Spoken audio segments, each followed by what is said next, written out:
Assalamualaikum warahmatullahi wabarakatuh. Perkenalkan, saya Muhammad Gozifaldur Rahman dengan NIM 18312321 akan menjelaskan program KKN pemberdayaan tentang edukasi dan tips investasi untuk generasi milenial. Tepat berada di belakang saya adalah gedung IDX. Nah, untuk teman-teman yang ingin mempelajari lebih lanjut tentang investasi saham, bisa menyimak video berikut ini ya. Terima kasih.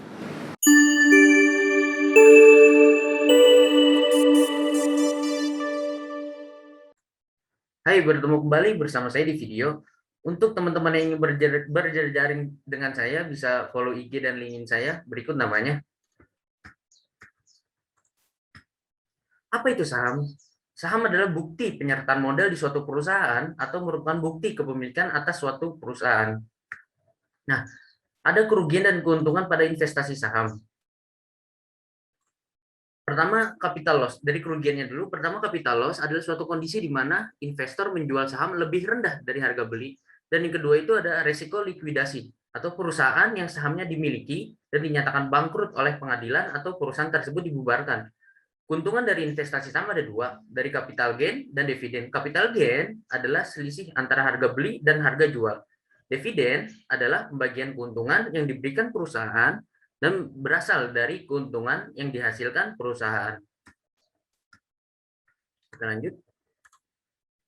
Kenapa investasi itu penting? Karena investasi bertujuan mengamankan nilai aset yang telah dimiliki sekarang agar terhindar dari inflasi dan meningkatkannya untuk masa depan, sehingga pemenuhan atas kebutuhan masa depan dapat tercapai. Dan mengapa harus di saham? Karena persentase rate of return yang lebih tinggi atau lebih besar dibanding risk free rate. Pembandingnya ialah return dari obligasi korporasi dan obligasi pemerintah yang saya ambil. Nah, mekanisme perdagangan di IDX, kita akan belajar tentang jam perdagangan, fraksi harga, dan auto rejection. Jam perdagangan bisa kita lihat ya, hari Senin sampai Jumat, kecuali tanggal merah, ada dua sesi dari jam segini, dari jam sesi pertama dari jam segini sampai jam segini, sesi kedua dari jam segini sampai jam segini.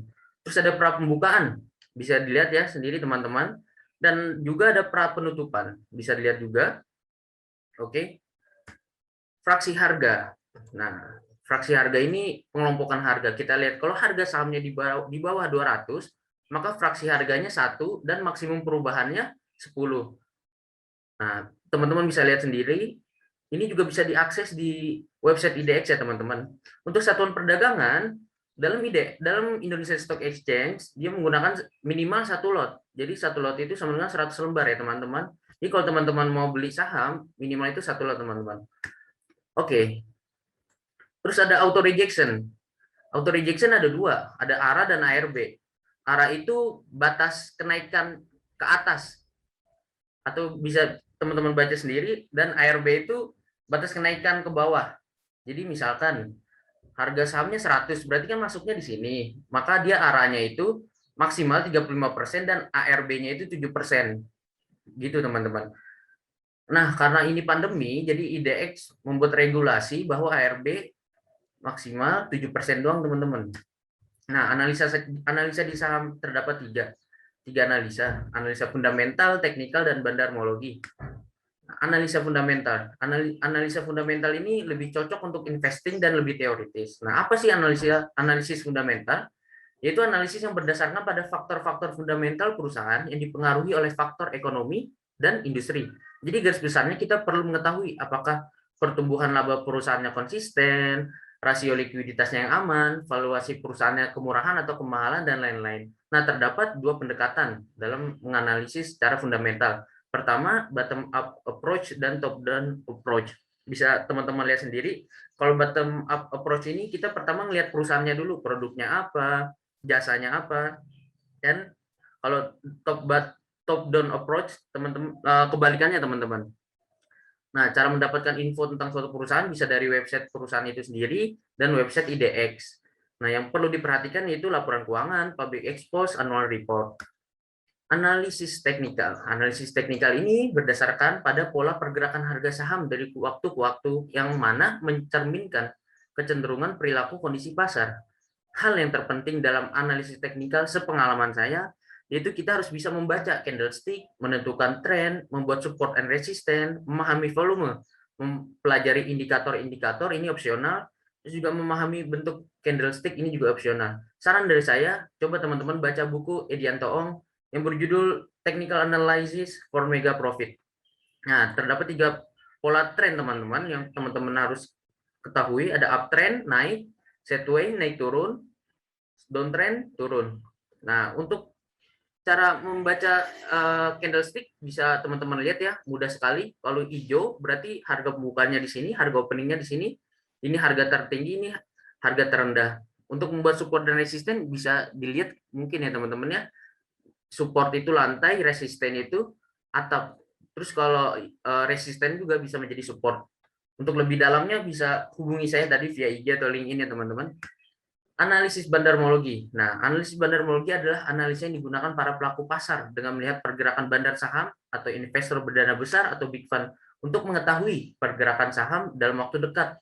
Nah, agar kita dapat melihat apakah sedang terjadi akumulasi atau distribusi pada saham tersebut. Nah, kalau akumulasi itu dari banyak pihak ke sedikit pihak. Kalau distribusi itu dari sedikit pihak disebar ke banyak pihak. Nah, bandarmologi ini perlu dikombinasikan dengan kedua analisa sebelumnya. Hal yang terpenting dalam analisis bandarmologi ialah memantau running trade, memantau broker summary, dan memahami top buyer and top seller.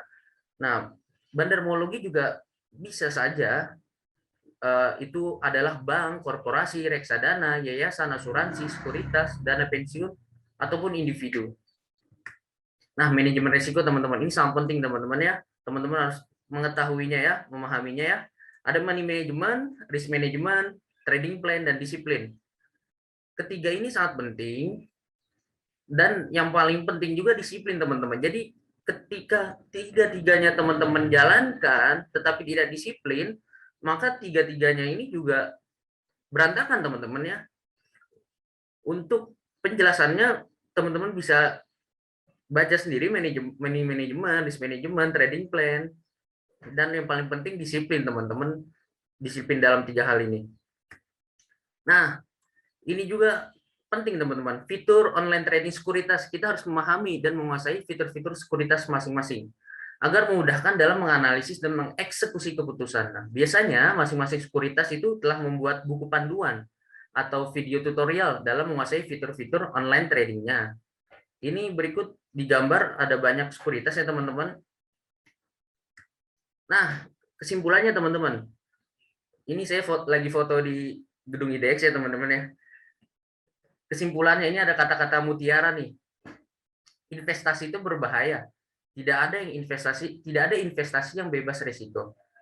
Tetapi tahukah teman-teman, apalagi yang lebih berbahaya, yaitu kehilangan uang teman-teman karena inflasi, kehilangan hidup membayar cek untuk membayar cek. Jadi gali lubang tutup lubang, terus mengandalkan diberikan pensiun negara ketika teman-teman tua, terus berada di belas kasihan bos teman-teman.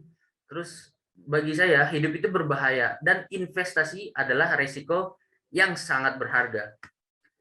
Oke teman-teman, terima kasih telah menonton sampai habis. Semoga bermanfaat dan cuan selalu ya. Feel free to ask me for more knowledge sharing. Bisa menghubungi via Instagram atau LinkedIn saya ya teman-teman ya. Terima kasih. Wassalamualaikum warahmatullahi wabarakatuh.